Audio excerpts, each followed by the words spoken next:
la computadora. Ahora sí vamos a comenzar. A ver, muy bien. Al final hacemos las preguntas para poder abarcar con todo, ¿ya? Muy bien. Entonces, vamos a comenzar. Gracias al análisis científico de químicos, físicos, etnólogos, psicólogos, médicos forenses, ingenieros, historiadores, papirólogos, etc., tenemos pruebas concluyentes de la resurrección de Jesús, ¿no? Y justamente son las que vamos a ver ahora. Claro que realmente en una hora no se puede poner todo lo que hay. He tratado de escoger lo más importante, ¿no? Para que nos alcance el tiempo. Por ahí están pidiendo una segunda parte. Bueno, vamos a ver si nos da la vida para hacer la segunda parte. Pero por ahora vamos a comenzar con los antecedentes, ¿no? Como toda investigación científica es muy importante saber qué pasó antes, ¿no? Y el primer antecedente que hemos puesto aquí es que la resurrección de Jesús estaba profetizada. ¿En dónde? Estaba profetizada en la Biblia desde Moisés hasta todos los profetas, ¿no? Hay un montón de profetas y de textos en la Biblia, en el Antiguo Testamento, en la que está la resurrección de Jesús, ¿no? De forma indirecta o de forma con el lenguaje profético, ¿no? Que nos habla mucho de esto. Entonces, la resurrección de Cristo es justamente el cumplimiento de esas promesas del Antiguo Testamento, ¿no? Así como decimos en el credo niceno-constantinopolitano, ¿no? Jesús resucitó según las Escrituras, o sea, ya estaba escrito, ¿no? Y también cuando Jesús se encuentra con los discípulos de Maús, ellos ¿qué dicen? ¿No? Jesús nos fue enseñando y explicando, haciéndonos ver, aclarándonos las Escrituras, porque ellos no entendían. Dicen, oye, no, mira, pues, ahí estaba escrito. Yo les he copiado aquí la profecía de Oseas, ¿no? Porque también está en Isaías, el rey David, Malaquías, etcétera, y que nos dice él, en 2 días nos volverá a la vida, y al tercero nos hará resurgir, viviremos en su presencia, ¿no? O sea, está clarísimo, ¿no? Lo que está, a quién se refiere. Otro antecedente es que Jesús también predijo su pasión y su resurrección, ¿no? He tomado 2 textos del Nuevo Testamento, ¿no? Son muchos más, pero para no extendernos, y les voy a leer. Y comenzó a enseñarles que el Hijo del Hombre debía padecer muchas cosas, ¿no? Y ser rechazado por los ancianos, por los principales sacerdotes y los escribas, y ser muerto y después de 3 días resucitar. También nos dice, doy mi vida para recobrarla de nuevo. Tengo poder para darla y poder para recobrarla, ¿no? Jesús nos habla claramente, o sea, ni siquiera lo deja en duda, o sea, está clarísimo. Lo dicen, como dicen unas amigas colombianas, lo dicen plastilina para que lo entendamos, ¿no? Dice claramente, tengo poder para darla y poder para recobrarla, ¿no? Y también lo dijo de forma indirecta. También copié aquí algunas, ¿no? Por ejemplo, cuando dijo, destruyan el templo de Dios y en 3 días lo levantaré. Solo se les dará la señal de Jonás, cuando ellos estaban pidiendo una señal para creer, ¿no? Así estará el Hijo del Hombre en el corazón de la tierra 3 días y 3 noches. Y sus enemigos, cuando querían que Pilatos ponga, ¿no?, seguridad en el sepulcro, se fueron y le dijeron, nos acordamos que cuando este engañador vivía, dijo, en 3 días voy a resucitar, así que por favor pongan soldados ahí, ¿no? Entonces acá tenemos que Jesús en realidad no tenía la fama de estar hablando por hablar o de ser un loco, sino que lo que él decía, lo hacía, lo cumplía, ¿no? Entonces, por último, tenemos que Jesús no era un primerizo en resucitaciones, ¿no? Él ya había resucitado a otras personas. Aquí he puesto solamente a los 3 más conocidos, que son la hija de Jairo, el hijo de la viuda de Naín y su amigo Lázaro, ¿no? Jesús ya los había resucitado, o sea que él sabía cómo resucitar, ¿no? Aunque la resurrección de ellos no fue igual a la de Jesús, ¿no? Porque él resucitó mucho mejor, en un cuerpo mucho más glorioso, ¿no? Estos volvían a morir, ¿no? Bien, ahora sí pasemos a analizar los hechos. Comenzando porque la resurrección es un hecho histórico, ¿no? ¿Qué quiere decir? Que es un hecho real, ¿no? Es un misterio que ocurrió en realidad, que tuvo manifestaciones históricamente comprobadas. Ojo, ojo con esta palabra, ¿no? Históricamente comprobadas, como vamos a ver más adelante y como lo atestigua el Nuevo Testamento. Bien, uno de los primeros hechos que yo quisiera analizar es justamente el hecho de que no había un cuerpo. Nunca nadie en toda la historia ha podido mostrar, este es el cuerpo de Jesucristo, aquí está, yo lo tengo, ¿no? No hay un cuerpo, nadie lo tiene. Entonces, para poder explicar esto, tenemos 4 posibilidades. La primera es que los enemigos de Jesús se robaron el cuerpo. La segunda es que los amigos de Jesús se robaron el cuerpo. La tercera es que Jesús no estaba muerto, se desmayó, despertó, movió la piedra, venció a los soldados y luego se desvaneció en la historia, ¿no? Y por último, que Jesús resucitó, ¿no? Entonces, ustedes saben que yo soy psicóloga clínica y me gusta mucho analizar todo, ¿no? Entonces, al ver nomás esta imagen que estamos teniendo aquí, ¿yo qué veo? Unos soldados armados, a los enemigos que han puesto a los soldados, que han pedido que se ponga, la piedra sellada para que nadie la pueda romper y volver a poner en su lugar, ¿no? A ver, estas personas no les tengo, pero la más mínima intención, no se les nota, de querer robar el cuerpo, pues, ¿no? O sea, si lo que están haciendo es poner guardias, es poner seguridad, poner sellos, lo último que quieren es que el cuerpo desaparezca, porque eso justamente podría dar a pensar en que resucitó. Y es más, ya digamos que ellos lo robaron, ¿no? Cosa ilógica, pues cuando los discípulos están diciendo, aquí nosotros ha resucitado Jesús, sacan el cuerpo y dicen, no, aquí está muerto, mira, acá está la llaga del costado, la cruz, las espinas, acá está, o sea, aquí está, y se acabó el problema, ¿no? Pero no podían hacerlo, y nunca pudieron hacerlo, porque porque ellos no tenían el cuerpo de Jesús, ¿no? Ahora, pasemos a analizar la segunda posibilidad, que los amigos robaron el cuerpo. A ver, estas personas, las mismas personas que en el Huerto de los Olivos salieron despavoridas, ¿no? Incluso un evangelista dice que uno corría desnudo, pues porque por supuesto, o sea, si lo están atrapando, jalándole la ropa, pues lo único que le quedó fue desvanecerse de la ropa y escapar como pudo, ¿no? O sea, no le quedaba otra. El otro que lo negó, no, el otro como buena, confianzuda yo, San Pedro que lo negó, en el momento, ¿no? Del juicio de Jesús, y que luego estaban todos escondidos, súper architristes, o sea, una persona que te acaban de matar a tu maestro, a tu Mesías, pues tú estás destruido, destrozado, sin energía, sin menos, con ganas de con qué cabeza me voy a ir a pelear con los soldados romanos que están armados, que son entrenados para ser asesinos, ¿no? O sea, eso no tiene lógica, ¿no? Y por otro lado, para analizar que Jesús no estaba muerto, voy a recurrir al doctor Alexander Metrehel, doctor en medicina, que él nos dice que los que creen que Jesús no murió tienden a ignorar 2 cosas, que fue flagelado y que fue crucificado, ¿no? Entonces, todos nosotros sabemos pues cómo era el flagelo, que tenía trozos de hueso, que tenía bolas de acero, que el hueso estaba resecado al sol. ¿Se imaginan nada más que te den con uno de esos? Y a Jesús dice la Biblia, perdón, que se ensañaron y le dieron muchísimos azotes más que cualquier condenado, ¿no?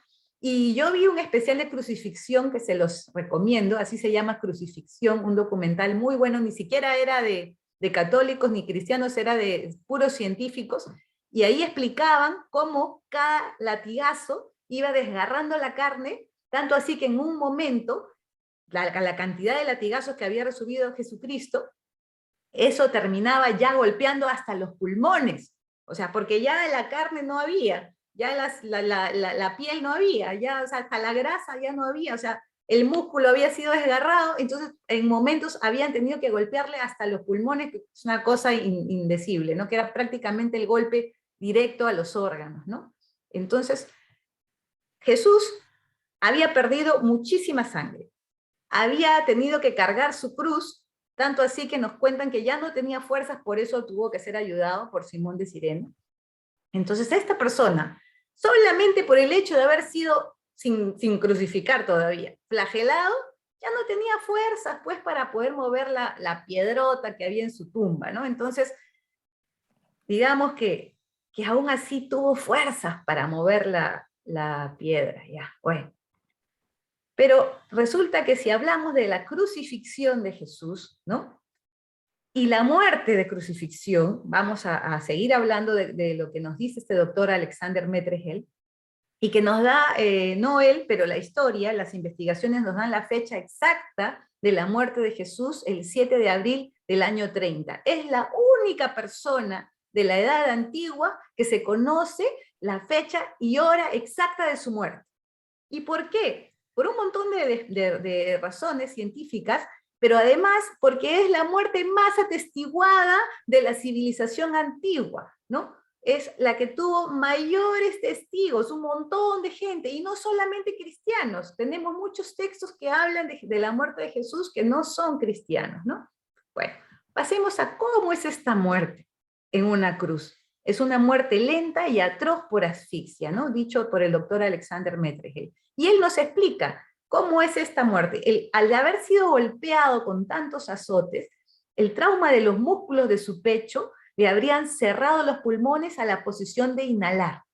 Y para poder exhalar, habría que empujarse hacia arriba, sosteniéndose ¿en qué? En las manos crucificadas y en los pies clavados, y al mismo tiempo raspando su espalda que estaba desgarrada en esa madera áspera, ¿no?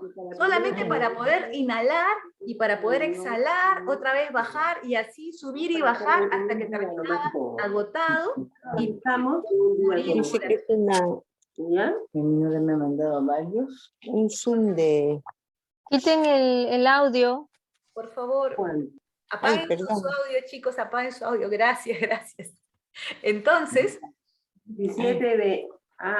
y analizamos también cómo eran nuestros, aparte de esto, ¿no? Ellos estaban ahí, los soldados romanos estaban ahí justamente para asegurarse de cumplir bien su trabajo, porque el trabajo de ellos era matarlos, ¿no? Y ellos no se iban a ir, ya pues es que ya me dio pena y lo dejo aquí libre. No, o sea, si ellos no lo mataban, los mataban a ellos. O sea, ahí no había, hay que se me escapó, hay que se desmayó y lo bajé antes que muera. O sea, eran ellos o era el crucificado. Entonces, justamente por eso ellos se aseguran y meten la lanza al costado, ¿no? Chicos, apaguen su micro, porfis. Apaguen sus micrófonos, revisen que esté apagado. Bien, gracias. Entonces, el soldado le clava la lanza en el costado. Y aquí nos explica el doctor Alexander que al salir agua y sangre, como está registrado en la Biblia, eso indica un derrame pericárdico debido a una muerte por asfixia, ¿no? ¿Y esto qué quiere decir? Que el corazón de Jesús se había hecho como un globo, ya cargado de agua y sangre, porque ya estaba muerto, ¿no? Y al ser clavado por la lanza, pues lógicamente esa agua y esa sangre salió disparada, ¿no? Regándose por todos lados. Entonces, como nos explica perfectamente él, esto es algo que no se puede fingir. O sea, Jesús no podía fingir que ya estaba muerto porque aquí hay pruebas médicas. Y aún así, nos lo explica la revista de la Asociación Americana de Médicos, el JAMA, y que es conocidísima por publicar artículos de investigación muy buenos, y ellos publicaron este artículo, ¿no? Justamente sobre la muerte médica de Jesús. Y dicen que es evidente que el peso de las pruebas médicas e históricas indican que Jesús ya había muerto cuando le infligieron la herida en el costado. Por tanto, las afirmaciones de que Jesús no murió en la cruz no concuerdan con el conocimiento médico actual. O sea, con esto concluimos que nuestra tercera hipótesis es totalmente falsa. Jesús sí murió, incluso antes de que le claven la lanza en el costado. Por lo tanto, ¿qué es lo que nos queda? Que Jesús resucitó. haciendo un descarte lógico de todas las posibilidades, Jesús resucitó. Y al decir que Jesús resucitó, yo quisiera decir que si algo para mí es extraño, o algo para mí, o algo yo no lo puedo explicar porque a mí mi cerebro no me da, eso no implica que eso sea falso. Al contrario, implica que a mí mi cerebro no me da, pero nada más, ¿no? Y si a mí me dicen, Maribel, mira, me lo ha explicado mi esposo 1000 veces y hasta ahora no lo entiendo, la teoría de la relatividad, ¿no? Entonces, yo digo, bueno, yo no lo entiendo, pero eso no implica que la teoría de la relatividad no exista, ¿no? Que yo no lo entienda es una cosa, pero porque yo no entienda no va a desaparecer, ¿no? O no voy a decir, no existe porque yo, pues a mí no me entra, pues no sé cómo será, no me lo explicaron, pero no me quedó nada, ¿no? Entonces, hay que entender que hay cosas que van a escapar de nuestro entendimiento porque nuestro cerebro no es como el de Dios, pues, ¿no? Nuestro cerebro es chiquito. Entonces, seguimos analizando los hechos. Quisiera analizar cómo es el cambio. Como psicóloga no puedo dejar de pensar en esto, ¿no? Cómo cambia la personalidad de los apóstoles, de los discípulos de Jesús, escondidos como ratones, todos ahí, muertos de miedo cada vez que sonaba la puerta. ¡Ay, quién es! Nos vienen a atrapar, ¿no? Ya nos crucificaron, Dios mío. Ansiosísimos, ahorita estarían con un montón de pastillas, ¿no? Pero estos mismos cambiaron radicalmente y empezaron a salir a las calles a predicar, los azotaban, los metían presos, les prohibían predicar, al ratito otra vez estaban predicando afuera, los volvían a meter presos, volvían a salir a predicar, o sea, toditos menos Juan murieron mártires y nadie muere por una mentira. O sea, eso no es lógico, ni un loco lo haría, ni un loco, ¿no? Entonces, no podemos dejar de lado cómo ellos dieron su vida felices, murieron quemados, cortados, despellejados, crucificados, comidos por leones, o sea, de todo, ¿no? Y ellos felices cantando porque sabían a dónde iban, porque sabían lo que habían visto, ¿no? Hay aquí mi favorito, que es San Pablo, ¿no? Que siendo uno de los más grandes enemigos de Jesús, termina convirtiéndose en otro apóstol más, ¿no? Y cuando Jesús pues se le presenta todo así, ¿no? Y lo deja ciego, y bueno, vuelve a tener la vista, y él lo primero que hace, por mandato de Jesús, que le dijo, anda, busca a Pedro y a los apóstoles para que te enseñen, y que aprendas y puedas ser mi apóstol, ¿no? Entonces él se va y busca a Pedro. Y en ese momento es algo que a mí me parece asombroso, después vamos a ver por qué es tan importante esto, ¿ya? Que él recibe un flash informativo, ¿no? Todos los periodistas podrían dar fe de esto, no sé si aquí hay algún periodista, de que Pablo recibe el credo de Pedro y de los apóstoles, ¿no? El primer credo, antes de que se hagan los otros dos que hay, existente 20 años nada más después de la muerte de Jesús, ¿no? Esto nos dice Gary Habermas, que es un erudito del Nuevo Testamento, ¿no? Un historiador, y Pablo luego escribe en su primera carta a los Corintios en el año 56. Miren que si Jesús estaba muerto en la cuenta que nosotros conocemos, ¿no? En el 33, el 56 es ahí nomás, ¿no?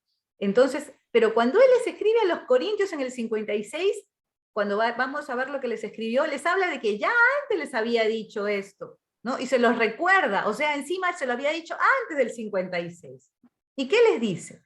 Porque les transmití en primer lugar lo que a mi vez recibí, que Cristo murió por nuestros pecados, que fue sepultado y que resucitó al tercer día según las Escrituras, que se apareció a Cefas, a Pedro, y luego a los 12, ¿no?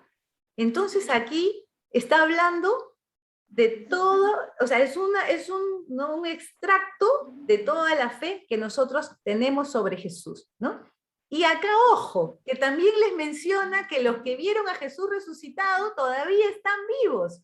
En otras palabras, oye, si no me creen a mí, vayan y pregúntenles a ellos que están acá nomás en Jerusalén, ¿no? O sea, uno no podía inventarse algo si todas las personas todavía están vivas, ¿no? Yo no podría decir ahorita, pues no sé, yo fui reina del Perú en el año tal, cuando todo el mundo me dice, estás loca, o sea, la reina de tal año fue fulana, no tú, ¿no? Entonces yo quedo totalmente al descubierto. Pero en cambio, si realmente fui la reina, pues pregúntenle a cualquiera que estuvo ese año que yo estaba de reina, ¿no? Ya hubiera querido, ¿no? Pero bueno. Entonces, eso es una cosa muy, muy importante, ¿no? Que cuando se predicaba esto, la gente que había visto a Jesús estaba viva, ¿no? Eso es como publicarlo en un periódico, ¿no? Y también los investigadores de Oxford dicen que para que una leyenda se genere, se necesita que hayan pasado 2 generaciones. 2. Aquí no había ni una, o sea, aquí eran las mismas personas. ¿Por qué les cuento esto? Porque hay gente que, bueno, que es atea y que siempre quiere degenerar todo y cambiar todo y decir, ay, es que ustedes inventaron una leyenda y pusieron cosas de Jesús.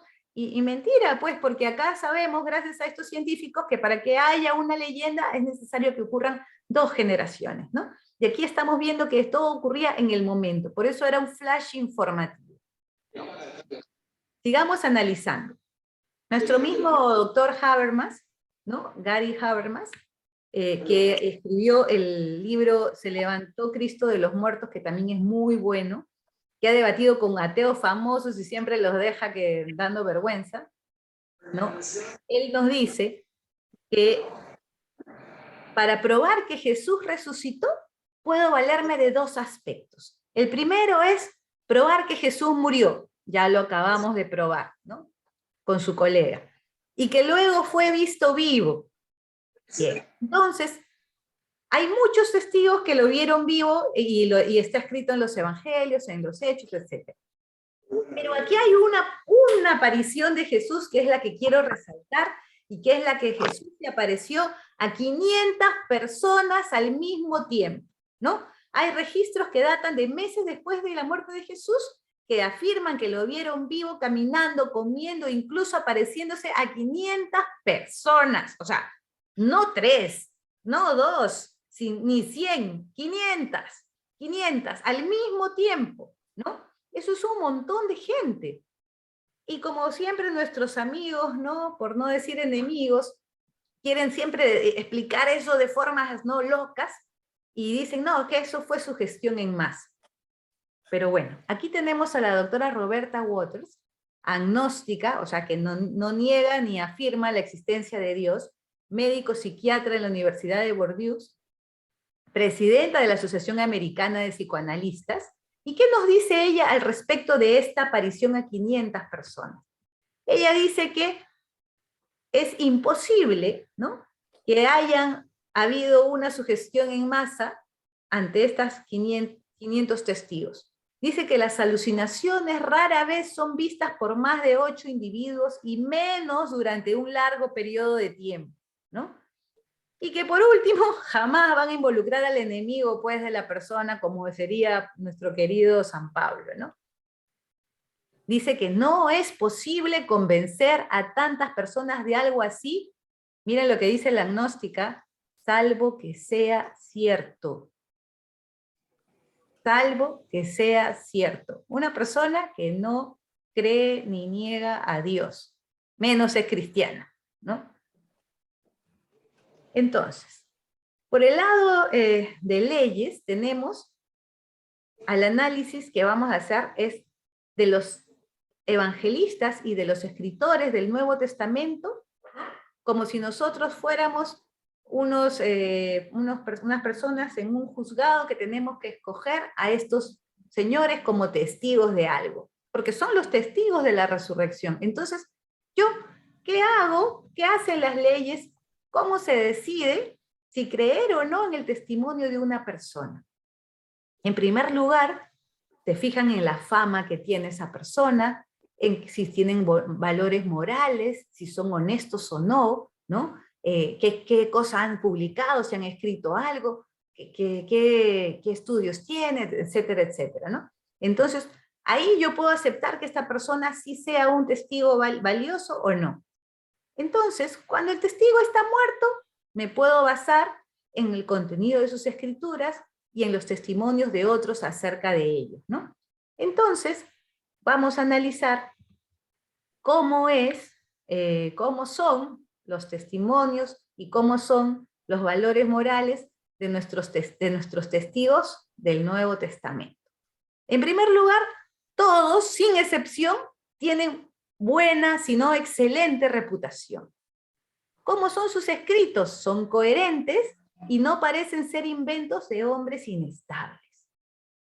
Todos tienen un alto nivel moral y espiritual, y eso es súper importante, porque quiere decir que si tienen alto nivel moral no son personas mentirosas, no son personas que se están inventando tonterías, ¿no? Y las vidas de estos hombres están totalmente consagradas a la verdad y al honor de Dios. Yo les pregunto, ¿podríamos tener mejores testigos? ¿Podrían haber personas más confiables que estas personas? ¿No? Entonces, seguimos. Las diferencias en los detalles al narrar la resurrección. ¿No? No sé si ustedes han leído la Biblia, han leído los Evangelios, pero hay pequeñas diferencias, ¿no? Sobre todo, por ejemplo, en las mujeres que estaban presentes, ¿no? Se las leo. Por ejemplo, Mateo coloca a María Magdalena y a otra María en la tumba. Marcos añade a Salomé. Lucas dice que también estaba María, madre de Santiago, y una mujer llamada Juana. Ah, ya, entonces no, pues no se han puesto de acuerdo en qué mujeres estaban, entonces no es verdad, no resucitó Jesús, ¿no? Pues todo lo contrario. Estas diferencias no molestan a los investigadores, porque el núcleo de la historia es el mismo en los 4 evangelios. ¿Cuál es ese núcleo? Después que colocan a Jesús en la tumba, un grupo de mujeres va a embalsamarlo y el cuerpo de Jesús no está. El núcleo es el mismo en los 4. Entonces, cuando uno está en un juicio y se interroga a distintos testigos, nunca se espera que los detalles secundarios sean iguales. Al contrario, se esperan diferencias pequeñas en cada testimonio, siempre que el relato básico, volvemos al núcleo, sea el mismo. Es más, si se parecen demasiado, ahí sí es sospechoso, porque se han puesto de acuerdo.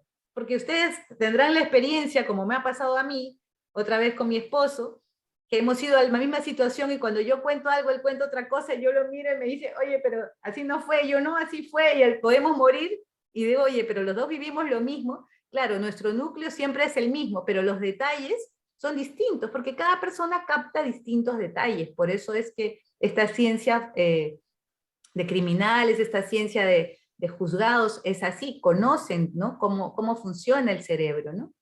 Entonces, aquí sí, vamos a que los mismos científicos se lo cuenten a ustedes, ¿no? Les voy a presentar unos extractos de este documental, Los Misterios del Santo Sepulcro. Los voy a ir avanzando, pero sí quisiera que viéramos algunas partes que me parecen muy importantes. Voy a irlo parando también por momentitos para explicar algunas cositas, ¿ya? A ver, vamos aquí. Lo que nos cuentan los evangelios es que el domingo de Pascua, María Magdalena, María, la madre de Santiago, y Salomé acudieron por la mañana temprano a la tumba y descubrieron que el cuerpo de Jesús había desaparecido.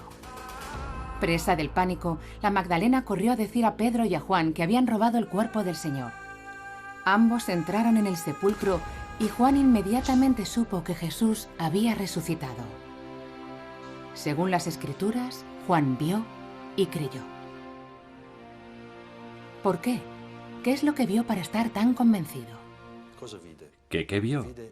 Vio el sudario y las vendas que cubrían el cuerpo enrolladas en un lugar aparte. Y entonces vio y creyó.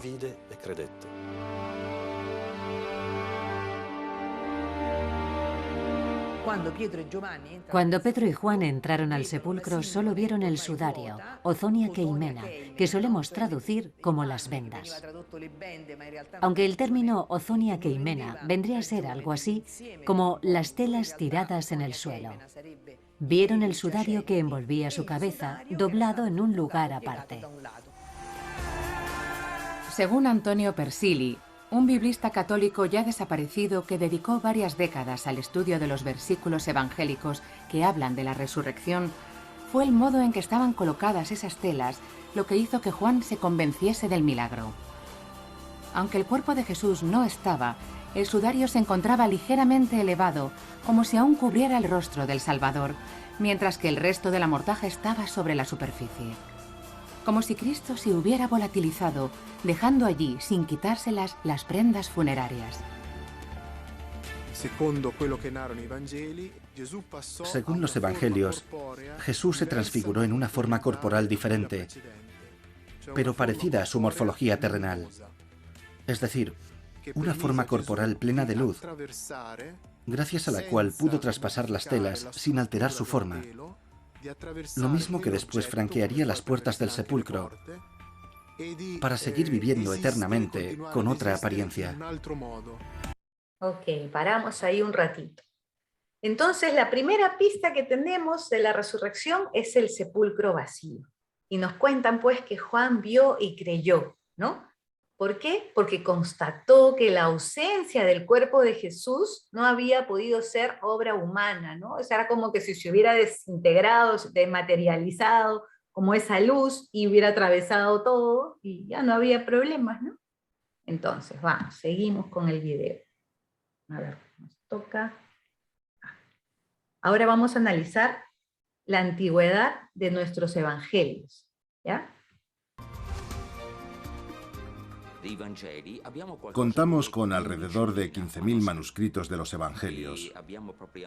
Para ser más preciso, 5.300 manuscritos en griego, 8.000 en latín y 2.000 o 3.000 más en otras lenguas antiguas. Cifras que cobran más valor si tenemos en cuenta que el número de manuscritos que conservamos de la antigüedad grecorromana es menor. Por poner un ejemplo, de las obras de Platón solo hay 11 copias transcritas y de Tácito 2.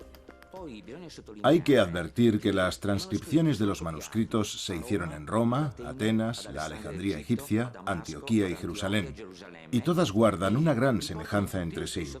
Sin duda, la concordancia es impresionante. Hay unos cuantos fragmentos de estos manuscritos que se conservan en Oxford, Barcelona, París y Manchester. Son códices de un valor inestimable a la hora de fijar su antigüedad. Gracias a los estudios del difunto papirólogo Carsten Pita Tide, sabemos que estos fragmentos, datados en un principio en el siglo II de nuestra era, podrían haber sido transcritos antes, mucho más cerca de la muerte de Jesucristo. Es un factor fundamental para determinar su fiabilidad, ya que cuanto menos distancia temporal haya entre los autores y los hechos que cuentan, mayor será la probabilidad de que sea un relato verídico.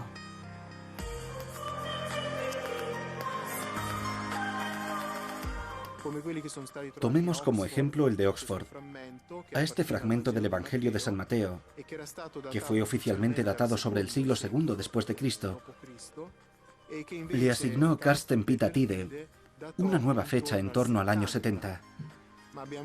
Pero también hay un fragmento del Evangelio de San Lucas en el papiro 4 de París. Carsten Pita Tide lo estudió también, aunque menos que el de Oxford. Según la nueva datación, esta copia habría sido transcrita hacia el año 80 después de Cristo. El papiro Ryland es otro manuscrito con pasajes del Evangelio de San Juan. Se conserva en la biblioteca John Rylands de la Universidad de Manchester y es uno de los fragmentos más antiguos que tenemos del Nuevo Testamento. Según el canon oficial, se remonta al año 125 después de Cristo, aunque para Tide era más bien de la década de los 80 del siglo I. Es más, el Evangelio de San Juan contiene muchos detalles de tipo histórico y arqueológico que sugieren que el apóstol conocía Jerusalén y las tierras de Palestina, particularmente la Ciudad Santa, antes del año 70 después de Cristo. Pero el más importante de todos los restos de papiros es sin lugar a dudas el 7Q5, que fue hallado en 1955 en la séptima cueva de Qumran. El padre José O'Callaghan identificó este fragmento como parte del Evangelio de San Marcos y lo fechó sobre el 50 después de Cristo. Se trata de una fecha próxima a la muerte de Jesús y al relato del manuscrito. De confirmarse la hipótesis del padre O'Callaghan, que falleció en 2011 tras haber sido papirólogo y profesor en la Facultad de Ciencias Bíblicas del Pontificio Instituto Bíblico de Roma, estaríamos ante un hecho extraordinario. Si el Evangelio de San Marcos fue escrito hacia el año 50 después de Cristo, y este fragmento apunta a que por entonces hubo ya una copia completa del texto sagrado, habría que colegir que esa copia partía de otro manuscrito quizá más antiguo, y que tal vez hubiera ya un Evangelio de San Marcos en los años 40. Si es así, lo que leemos en este Evangelio, y en especial todo lo que gira en torno a la muerte y resurrección de Jesús, sería un relato histórico de enorme verosimilitud. Ok, a ver, paramos otro ratito para analizar justamente todo lo que nos acaban de explicar, que a mí me parece maravilloso, ¿no? ¿Y por qué? Les voy a presentar primero a nuestro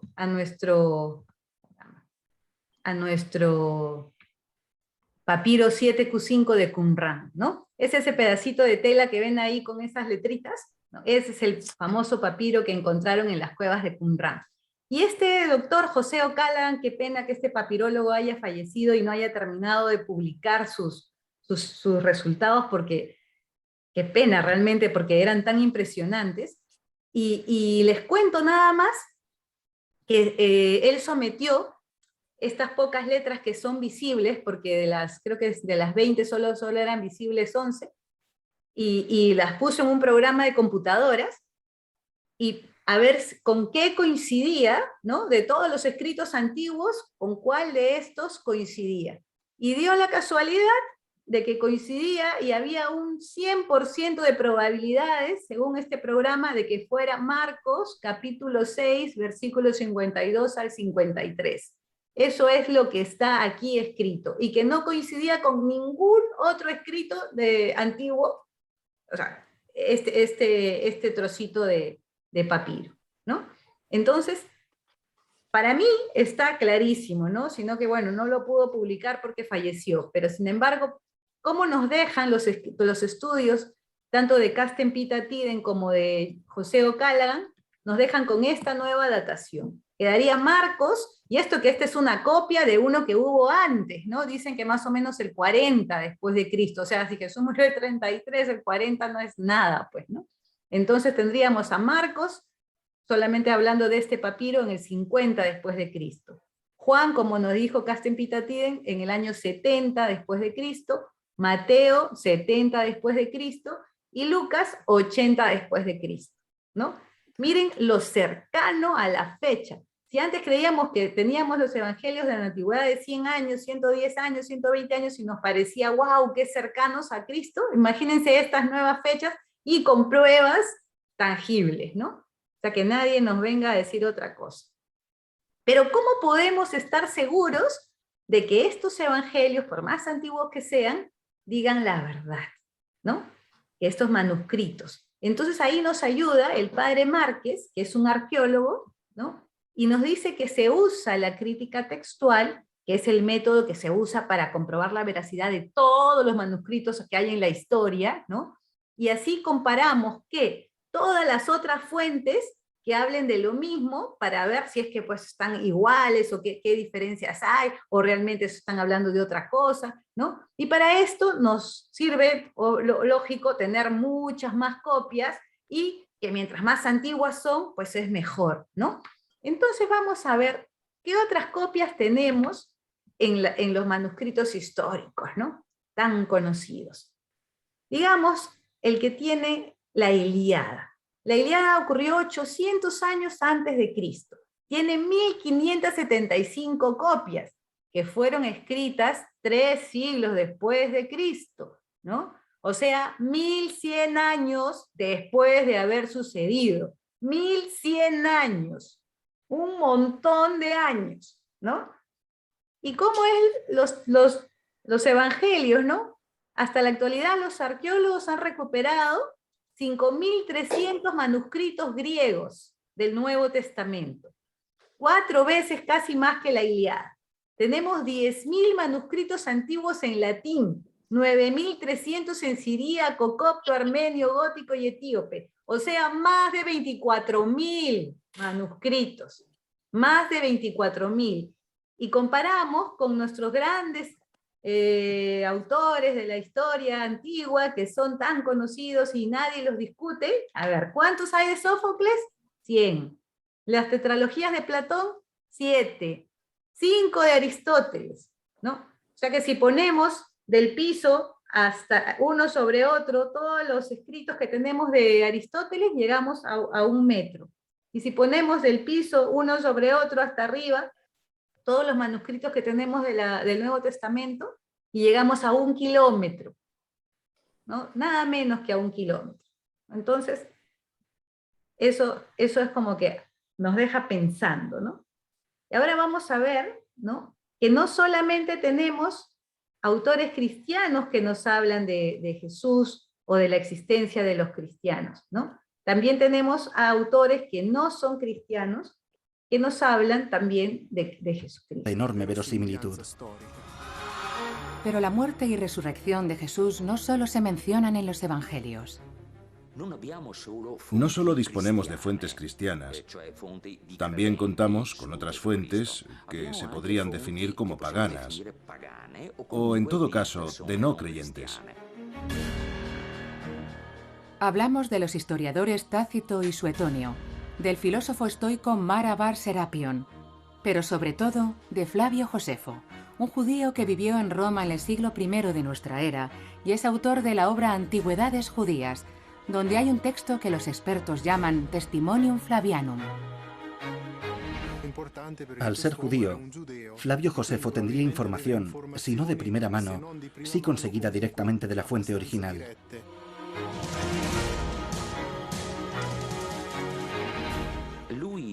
En su escrito cuenta que hubo un hombre llamado Jesús, que era una persona sabia y que llevó a cabo obras maravillosas y extraordinarias,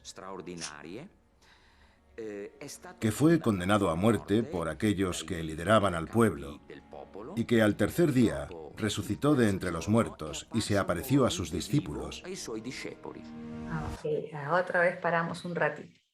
Entonces, como dicen, tenemos escritos no cristianos que nos hablan de Jesús. El principal, creo que para mí y para todos, es Flavio Josefo. ¿Por qué? Porque justamente era un judío, o sea, que estuvo pues ahí en toda la misma, ¿no?, la misma cultura judía, y él nos da el testimonio, o sea, como un testigo, ¿no?, conocido como testimonio flaviano, en el que dice que Jesús era un sabio, que fue crucificado, que resucitó, que se apareció a los discípulos, ¿no? Y aparte de él también tenemos a Plinio el joven, al historiador Tácito, a Mara bar Serapion, a Suetonio, y todos estos tienen sus historias que también son interesantes. Se las dejo ahí para que ustedes lo investiguen, porque si no, no nos alcanza el tiempo. Pero nada más para contarles, por ejemplo, a ver, de Plinio el joven, que bueno, hasta me da un poco de gracia, pues no creo que a los cristianos de esa época les hubiera dado la gracia, pero que él le pregunta a Trajano, le dice, oye, ¿qué tengo que hacer con los cristianos? O sea, los mato a todos de frente, les doy la oportunidad de que se arrepientan, ¿qué hago? Porque, o sea, no sé, ¿no? O sea, o los juzgo, o sea, basta que digan que son cristianos para matarlos, ¿no? Y por el estilo, ¿no? O sea, como les digo, si poco a poco uno se mete a leer las cosas de cada escritor romano o cada autor no cristiano, cómo nos veían a los cristianos, bueno, es otro tema, ¿no? Pero por aquí no nos vamos a demorar mucho en eso, y vamos a pasar a analizar una prueba física de la resurrección de Jesús, ¿no?, que es justamente la sábana santa. ¿Cómo podemos demostrar empíricamente la resurrección? Quiero decir que si realmente ocurrió, ¿hay alguna prueba física que podamos estudiar analizando algún vestigio de la historia? ¿Qué hallazgos podríamos examinar? Uno de ellos es la sábana santa de Turín. Custodiado en la Catedral de Turín, El Santo Sudario es una tela de lino que mide aproximadamente 4,41 metros de largo por 1,12 de ancho. La imagen que muestran el haz y el embés del sudario sugiere la figura de un hombre de unos 30 años, fornido, con pelo largo y barba. La rigidez del cuerpo y la herida del costado de la que emanaron sangre y agua indican que el cadáver silueteado en la síndone fue amortajado en ese trozo de tela tras sufrir un terrible martirio. El hombre que debió de envolver ese sudario padeció la tortura, y más concretamente, la tortura del martirio de nuestro Señor en la crucifixión. Según la tradición, se cree que la sábana santa de Turín es la tela que cubrió el cuerpo de Cristo tras su muerte y en el mismo instante de la resurrección. Durante siglos, el sudario recorrió un trayecto que va de oriente hasta occidente, de Jerusalén a Edesa, la actual Sanliurfa en Turquía, y de ahí a Constantinopla hasta llegar a Europa. Los restos de polen de varias plantas que se han identificado en el tejido confirman el origen oriental del Santo Sudario. Se ha registrado polen de más de 70 plantas diferentes en la síndone. Y lo más interesante es que más de la mitad de ellas no existe en Europa, pero sí son muy comunes en Oriente Próximo. Hay alguna particularmente singular, como la Zygophyllum dumosum, que solo crece en la península del Sinaí y en ningún otro lugar.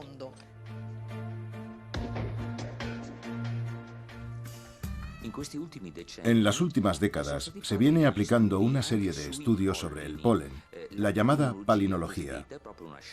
Se siguen los patrones de esta nueva ciencia que debemos a Frey, un criminólogo suizo que dedicó mucho tiempo al análisis de los restos de polen encontrados en la sábana santa, hasta dar con un descubrimiento sorprendente.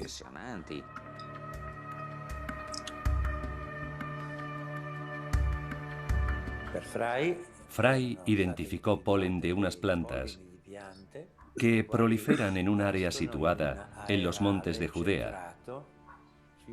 Y es cierto que al menos 3 de ellas, sobre todo la Gundelia turneforti, solo se encuentran juntas en esa región del mundo. Se han encontrado restos de 3 tipos de plantas en la sábana santa, y el único lugar de la tierra donde se solía colocar flores sobre el cuerpo de los difuntos era entre Jerusalén y Hebrón. Hay 8 especies que solo se pudieron recoger para adornar el cadáver entre los meses de marzo y abril. Es un dato a tener en cuenta, ya que según los evangelios, Cristo fue crucificado en abril. Volvemos a parar un ratito para analizar esta parte, ¿no? Entonces tenemos que según la palinología, ¿no?, hay restos de polen en la sábana santa, en la que nos muestra, y me parece muy bonito, ¿no?, que la Gundelia turniforti, ¿no?, que es la flor exclusiva del área de Jerusalén, ¿no?, que solo brota en el periodo de marzo y abril, y que solo en esos sitios ponían flores a los muertos, ¿no? Entonces, justo cuando Jesús murió, entonces ya como que ahí hay que ser como que muy, muy cerrado para no ir dándose cuenta, ¿no?, de tantas pistas que tenemos, ¿no? Entonces ahora les voy a pasar rápidamente otros videitos para que... aquí vamos a ver, cortito nomás, el video que nos explican el sudario de Oviedo, que es diferente a la sábana santa, ¿no?, porque este es el que le pusieron en la cabeza nada más, ¿no? Y vamos a ver cómo es que sale la sangre, por eso quiero ponerlo acá, si no te tengo que ver el minuto exacto. Ya, ahora sí, a ver, aquí. Volvían el cuerpo de Jesús, a excepción tal vez del paño que le colocaron en la cabeza cuando lo bajaron de la cruz, como dice el Evangelio de San Juan. Coincide perfectamente los orificios nasales y la boca con las distintas salidas de líquido. La sangre que tenemos en la parte frontal, en la parte del rostro, es sangre que ha salido post-mortem, está mezclada con líquido pulmonar. O sea, ahí si vemos rápidamente, ¿no? Lo que está explicando es justamente la telita más chiquita que se puso encima de la cabeza de Jesús al bajarlo de la cruz. Es distinta a la sábana santa, ¿no? Pero el doctor, el científico, el médico forense, ¿qué es lo que nos dice? Que lo que ve en eso es sangre post-mortem, líquido pulmonar, o sea, eso quiere decir que la persona que estuvo cubierta de eso estaba muerta, pues, ¿no? El relato evangélico dice que se colocó un velo sobre el rostro de Cristo cuando bajaron su cuerpo de la cruz. En la investigación que hemos realizado sobre los mecanismos de formación de las manchas de sangre nos ha podido determinar qué ha ocurrido o qué pudo ocurrir justo desde el momento en que se puso el sudario sobre el rostro de la persona. Estaba en posición vertical, compatible con una crucifixión. Las manchas del lienzo sugieren que la sangre y el del tejido pulmonar procedían de la nariz y la boca del rostro que el sudario envolvía, lo que probaría que la persona en cuestión falleció por asfixia, una muerte perfectamente compatible con la de Cristo que describen los evangelios y con la del hombre envuelto en la sábana santa de Turín.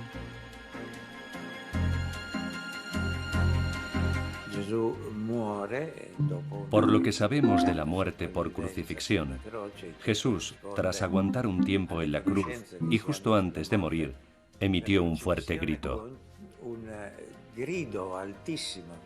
lo cual, no hay duda, se debe a un fuerte e intenso dolor en el corazón, propio de alguien que ha sido apaleado, que está herido de consideración y colgado de una cruz, hasta el punto de que su sangre se espesaría y acabaría desarrollando hiperviscosidad, lo que a la postre ocasionaría una hipoxia cardíaca terriblemente dolorosa.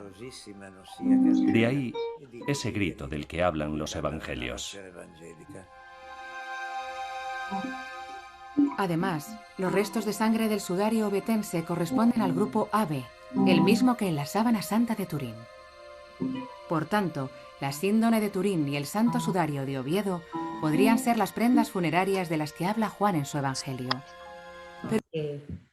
Bueno, entonces, aquí nos está hablando claramente, ¿no?, de cómo ahí se puede ver la muerte de Jesús, ¿no? O sea, se puede ver la muerte de la persona que está en el sudario, ¿no? Digamos que no era Jesús, pero bueno, vamos viendo la muerte de esa persona que fue por asfixia, ¿no? Volvemos a las mismas conclusiones. Ahora vamos a ver la sangre que se ha encontrado en este sudario. No hay duda de que la sangre de la tela es humana. Se comprobó que efectivamente las manchas de sangre corresponden a sangre y sangre humana. Incluso se estableció el tipo de sangre AB. Se trata de sangre masculina. Hemos obtenido los cromosomas X e Y. La sangre está muy deteriorada porque es muy antigua. El hombre del santo sudario. Ok, entonces es sangre masculina. Está un poco deteriorada porque es muy antigua, pero igual la han podido examinar, ¿no? Entonces vamos a ver aquí, ¿qué más tenemos? Ahora vamos a ver la corona de espinas, ¿no? A ver. En la cabeza del hombre crucificado se colocó una corona de espinas, un elemento que se adecúa perfectamente al relato evangélico y del que no hay constancia en ningún otro crucificado. Las heridas en torno a la frente, las sienes y la nuca se deben a una corona de espinas. Okay. Aquí paramos un ratito porque no hay ningún otro crucificado que fuera coronado de espinas. O sea, ahí nomás uno se tiene que poner a pensar, ¿cómo qué coincidencia que esta persona que está aquí tiene heridas de espinas en la cabeza, por adelante, por atrás, en la frente, en la nuca, en las sienes, etcétera, ¿no? No es que coronaban a todos, coronaron a Jesús porque justamente de Jesús había dicho que era, bueno, ellos decían que él se decía el rey de los judíos, ¿no? Entonces por eso los soldados le pusieron una corona para burlarse. Pero no todos los otros crucificados estaban por ser rey de los judíos, o sea, vámonos dando cuenta, ¿no?, de cosas que a veces uno da por sentado, pero en realidad, o sea, No, nadie tendría por qué ser un crucificado con corona de espinas, ¿no? Y justamente vamos a ver otras cosas más, ¿no? Aparte de la muerte por asfixia, ¿no? Los restos de tierra que habían, que eran de Jerusalén, que estaban mezclados con sangre, ¿no? La sangre en el sudario, que dice que es humana, que es de cromosomas masculinos, de tipo AB, ¿no? Igual a la sangre que es la que se ha encontrado en los milagros eucarísticos, ¿no? Ustedes saben que hay muchísimos milagros eucarísticos, yo soy fan de los milagros y los sigo, me los investigo y me los he leído creo que todos, y la verdad es que me impresionan las conclusiones, ¿no? Que esos milagros eucarísticos tienen el tipo de sangre AB, igual que la sangre de la sábana santa, igual que la sangre del sudario de Oviedo, ¿no? Y que no es una sangre común, ¿no? O sea, casi todos tenemos O positiva, algunos O negativa, pero AB no es tan común, ¿no? Entonces, vamos a ver ya, qué rápido, los últimos 4 videos. En este vamos a ver justamente otra de las cosas que tiene esta imagen de esta persona crucificada, que no debería tener cualquiera, ¿no? Fuentes comunes condenados a la cruz para acelerar su muerte, mientras que el costado fue atravesado por una lanza. Tras la laceración, según los evangelistas, brotaron agua y sangre. La herida del costado derecho es relevante porque aporta más información sobre cómo murió el hombre de la sábana santa. Aquí vemos por un lado los glóbulos rojos y por otro el suero de la sangre. No es algo que pueda percibir el ojo humano. Hay que verlo a través de una luz ultravioleta. Por último, hay trazas de putrefacción en la tela, algo que suele empezar a las 40 horas del deceso. Gracias a una serie de experimentos, se estima que el cadáver estuvo unas 36 horas envuelto en el sudario, lo que coincide con la descripción del Evangelio. A lo que se añade que, según los análisis, no parece que nadie liberara al cuerpo de las prendas funerarias. No hay signos de arrastre en la síndone, lo cual descarta que fuera retirada del cuerpo. No hay señal de manchas o de algún movimiento de arrastre. Los coágulos de sangre de los bordes no demuestran que se moviera ni un milímetro. Es como si el cuerpo se hubiera liberado del sudario sin esfuerzo. Pasaje de la Transfiguración. Otro, aparte de esto, antes que me olvide, ¿no? Este señor crucificado tiene una herida de lanza al costado y ahí se ve la sangre y el agua que salió de la lanza, ¿no? Al ponerle la lanza. Como vamos a ver, no hay señal de arrastre también más adelante, ¿no? Y ahora vamos a ver el pasaje de la Transfiguración y por qué es importante, ¿no? Acá nos explican justamente eso. Que figura en los 3 evangelios sinópticos. El hecho de que la mencionen los 3 significa que ocurrió de verdad. No hay duda. Según los evangelios sinópticos, un día Jesús, delante de los apóstoles Pedro, Santiago y Juan, se transfiguró. Sus ropajes se volvieron radiantes y aparecieron los profetas Elías y Moisés. Leemos en el Evangelio de San Mateo: y resplandeció su rostro como el sol, y sus vestidos se hicieron blancos como la luz. Cuando la transfiguración tocó a su fin, Cristo ordenó a sus apóstoles: no contéis a nadie la visión hasta que el Hijo del Hombre resucite de entre los muertos. Se trata de un hecho de gran relevancia. ¿Por qué? Pues en primer lugar, porque demuestra que Jesús podía cambiar su aspecto físico en cualquier momento. Pero hay otra cuestión importante, y es la que se refiere a la luz. No se le suele prestar toda la atención que merece, pero esa luz de la Transfiguración nos está diciendo qué pudo haber pasado dentro del sepulcro. En el año 2005, estaba una noche en casa con la televisión puesta mientras hojeaba unos papeles. De pronto, me di cuenta de que estaban emitiendo un programa sobre la sábana santa. Y al ver las imágenes del sudario, me vinieron a la cabeza algunas cosas que había encontrado en el laboratorio. El físico Giuseppe Baldacchini, exdirector del Centro de Investigación Enea de Frascati, empezó a investigar aquel material y encontró unas telas que hacía tiempo habían sido expuestas a rayos ultravioletas. Encontré esos experimentos y me di cuenta de que podrían ser de utilidad para estudiar la imagen de la sábana santa.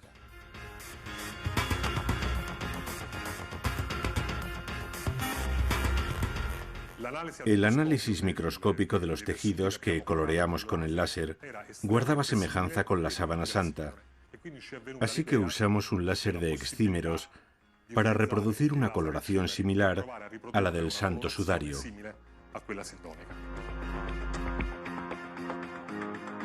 El equipo de investigación, bajo la dirección de Giuseppe Baldacchini y con la colaboración del sindonólogo Giulio Fanti, hizo una serie de pruebas con el láser de excímeros, un aparato que emite breves e intensos golpes de luz ultravioleta.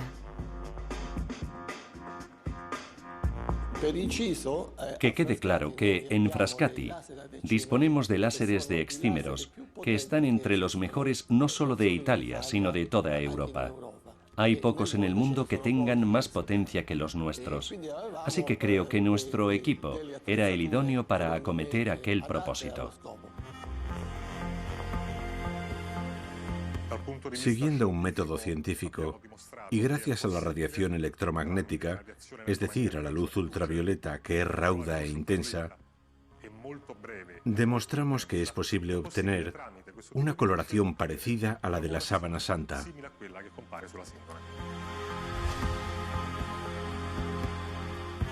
Hasta la fecha, no hemos sido capaces de reproducir la imagen del cuerpo que aparece en la sábana santa. Sus características son tan peculiares que no hemos logrado aún representarlas. Entonces aquí nos están hablando de primero de la transfiguración, ¿no? De todo lo que Jesús liberó, esa luz tan fuerte. Jesús puede hacer con su cuerpo lo que quiere, ¿no? O sea, puede transformarlo en luminoso, puede dejarlo normal. Entonces, Jesús tenía realmente como que su lado, ¿no?, escondido para la mayoría de la gente, ¿no? Entonces nosotros también debemos tener en cuenta que él no era cualquier persona común y corriente, pues, ¿no? Y ahora vamos a ver la otra parte de la teoría justamente de la radiación. Oh, my God. Perdón. A ver, estamos en 39, 50 y tantos. Aquí. Ahora sí. Conclusiones. En pocas palabras, si la hipótesis de la radiación es correcta, un brevísimo destello de luz pudo haber generado la imagen de la sábana santa.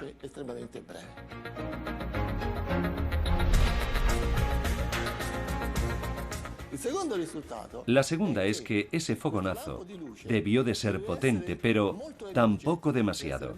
Dicho de otra manera, estamos ante un efecto umbral, en el que si la energía es de unos pocos millones de vatios, no pasa nada. Y si alcanza unos cuantos cientos o miles de vatios, puede quemar. Eso hace que todo pase en un lapso de tiempo muy corto, y solo en ese lapso temporal podemos conseguir la imagen que andamos buscando. La que generó esa imagen corporal.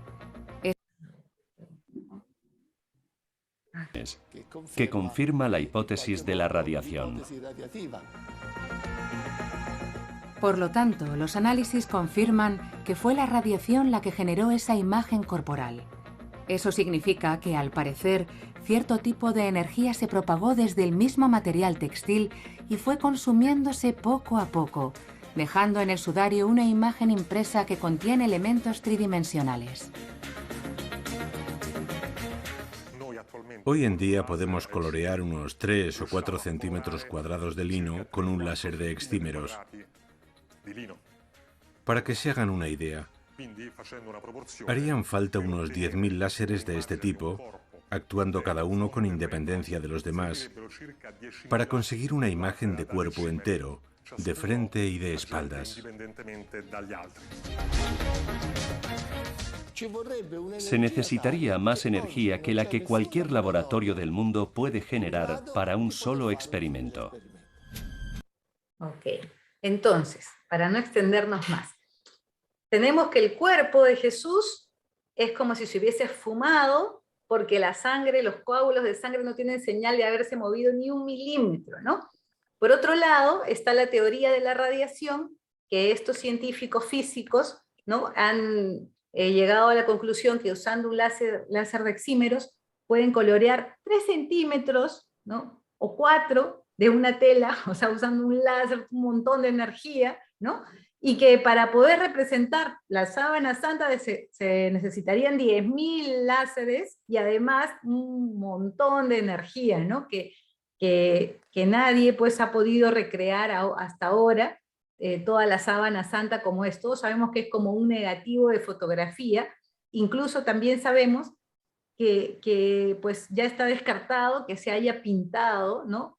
Así como por ahí habían dicho, y justamente ¿por qué? Por la profundidad de la imagen, ¿no? Porque está como solamente en las fibras superiores, ¿no? Incluso casi como depositada encima, y acá hay una cosa que es muy curiosa, ¿no? Está pintada una hebra así, por adelante y por atrás, totalmente pintada, como si lo hubiéramos sumergido, ¿no? Y la otra no, perdón, pintada no, coloreada, ¿no? Tiene color, ¿no? Y la otra hebra no, y la otra sí, y la otra no. Entonces uno diría, bueno, ya pues pinto y dejo de pintar, ya, bueno, con un mini pincel, micro pincel. Pero si nos ponemos a pensar, el tamaño de cada hebra es de 1 micrón, lo que implica que yo divida este milímetro en 1000 partes, y una parte es 1 micrón. Entonces, pues, ¿no? Es un insulto a mi inteligencia que me digan que alguien lo ha pintado con un pincel, pues, ¿no? Menos en la época de Cristo, pues, que ni siquiera habían láseres dexímeros, ¿no? Entonces, para ya terminar, les presento, si no lo conocen, a Lee Strobel, que es un periodista de investigación, experto en leyes. Él había ganado premios porque justamente era un periodista que descubría casos, ¿no?, judiciales, ¿no? La misma policía ni el FBI encontraba a los ¿no?, culpables, y él con sus investigaciones lograba encontrar a los culpables de crímenes, etc. Entonces había ganado ese premio, estaba feliz, y su esposa se vuelve cristiana, siendo él un super archiateo. Entonces, ¿qué hizo? Ah, no, lo que hago yo mejor. Investigó 2 años, ¿no?, para demostrarle a su esposa que esto era un fraude, ¿no?, que cristianos, ni que Jesucristo, todo es un fraude, es una leyenda y punto. Entonces, la conclusión a la que llegó después de 2 años de investigación fue esta: a la luz de la avalancha de la evidencia de la resurrección de Jesús, hace falta más fe para que yo mantenga mi ateísmo que para convertirme en cristiano, ¿no? Miren esa conclusión. Y obviamente se convirtió, ahora es pastor, dejó el periodismo, y bueno, se volvió pastor porque en esa iglesia que estaba su esposa, pues eran, en Estados Unidos, eran pues protestantes, ¿no? Y también concluyó, basado en la evidencia de la historia, que Jesús había resucitado y por lo tanto era hijo de Dios, ¿no? Cómo él tuvo un baño de fe tan grande después de investigar, ¿no?, desesperado por encontrar otras cosas, encontró a Jesús, ¿no? Y aquí, para ya terminar, con la resurrección Jesús confirmó que era Dios. Él nos había dicho: cuando hayan levantado al Hijo del Hombre, entonces sabrán que yo soy. Yo soy es el nombre de Dios, ¿no?, el nombre que Dios le dio a Moisés. O sea, yo soy Dios mismo, ¿no? Yo soy, y lo demostró resucitando, ¿no?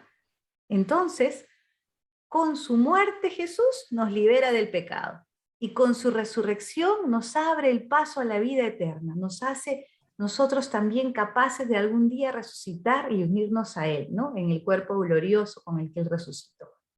Y aquí tenemos el resumen, solamente 3 cositas. La resurrección entonces es un acontecimiento históricamente atestiguado por los discípulos que se encontraron realmente con el resucitado.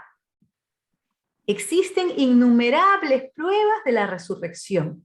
Para nombrar algunas: el sepulcro vacío, el santo sudario, el sudario de Oviedo, la antigüedad y veracidad de los evangelios, entre otros. Y la resurrección de Cristo es la garantía de que nosotros tengamos nuestra propia resurrección en algún momento, ¿no? Y aquí los quiero dejar ya para terminar con estas palabras de Jesús. Él dijo que cuando venga el Espíritu Santo de verdad, los guiará a la verdad. Él me glorificará. Entonces, si reconocemos a Jesús crucificado y resucitado, no es solo por las pruebas históricas y científicas, sino por la acción del Espíritu Santo en ti. Bueno, con eso termino. Les deseo una feliz Semana Santa, y si tienen alguna duda o algún aporte, bienvenido sea. Ahora sí todos pueden prender su micrófono, estoy feliz de escucharlos. Soy todo oídos. ¡Hola, Ceci! Linda, gracias. Muchas gracias. Soy todo oídos. No me den muy fuerte nomás, con cariño.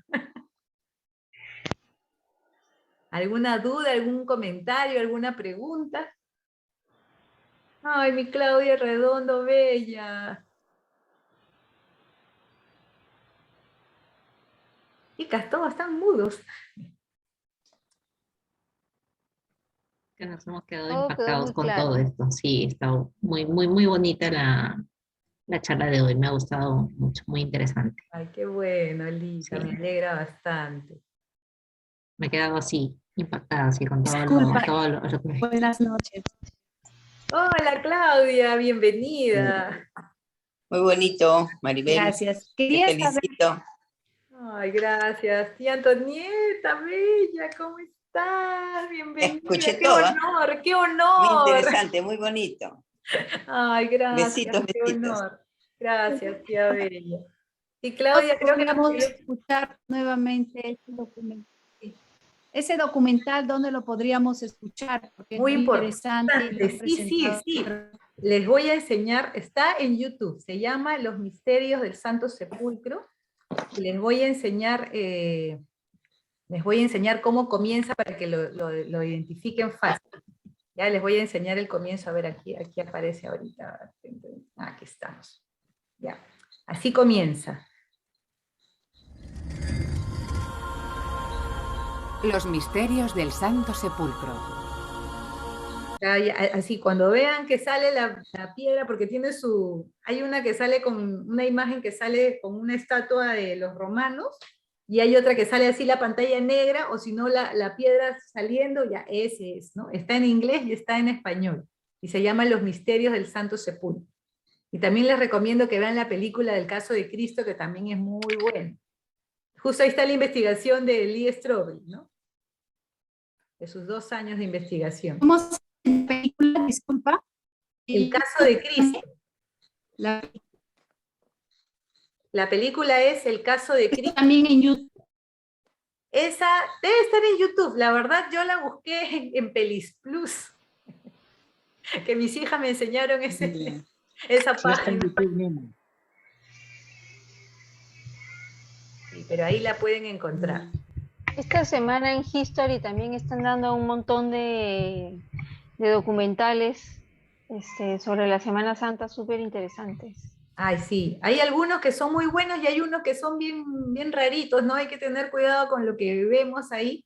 Extrañamente, este de History resultó muy bueno. Crucifixión también es muy bueno. Ese no lo he visto en YouTube en español, pero en inglés sí lo he visto. Y también he visto que van a dar The Chosen en History, creo, si no es en History, en Discovery, a partir del 19 de abril, que es la serie de Jesús y todos los discípulos. Ah, ya me dicen que sí está en YouTube la película. Ah, ya ven, tenemos acá todos los aportantes. Qué bueno, gracias, Eli. Gracias. Sí está en YouTube el caso de Cristo. Hablabas de la serie de Jesús. Ah, sí, la serie de The Chosen está a partir del 19, si no me equivoco, el 19 a las 10 de la noche la van a empezar a dar. Es muy buena, yo la he visto, sinceramente. Es tan bonito poder ver la serie porque como que uno se compenetra más con los apóstoles, en sus inicios, con todas sus luchas, todos sus problemas y cómo llega Jesús. y entiendes más, ¿no? Entiendes, yo recién, miren que tanto he leído los evangelios, yo decía, oye, esto yo no me había dado cuenta, ¿no? ¿Y en dónde en el de Chosen, ¿no? Y se lo enseñé a toda mi familia y obligado, a ver, y no hay acá nada de negociación, se ve y se ve, ¿no? Y la verdad que quedamos encantados, mi esposo también, porque me decía, qué bonito es ver a Jesús, ¿no? Convivir en la vida diaria con sus discípulos y verles pasar tantas cosas, ¿no? Ahí Ricardo nos está poniendo que la serie se llama The Chosen. The Chosen, dije, pues. ¿Ok? ¿Qué me entendieron? ¿Y eso dónde se puede encontrar? Esa la vemos gratis, yo la empecé a ver gratis, me descargué una app de Chosen, y la vi gratis toda la primera temporada. La segunda temporada tuve que dar un aporte, creo que di $5, y seguí viendo toda la segunda temporada y la tercera temporada, porque creo que solo han grabado, no me acuerdo si 2 o 3, ya no sé si 2 o 3, pero solamente con eso. Y ahora lo van a pasar en History Channel a partir del 19 de abril a las 10 de la noche.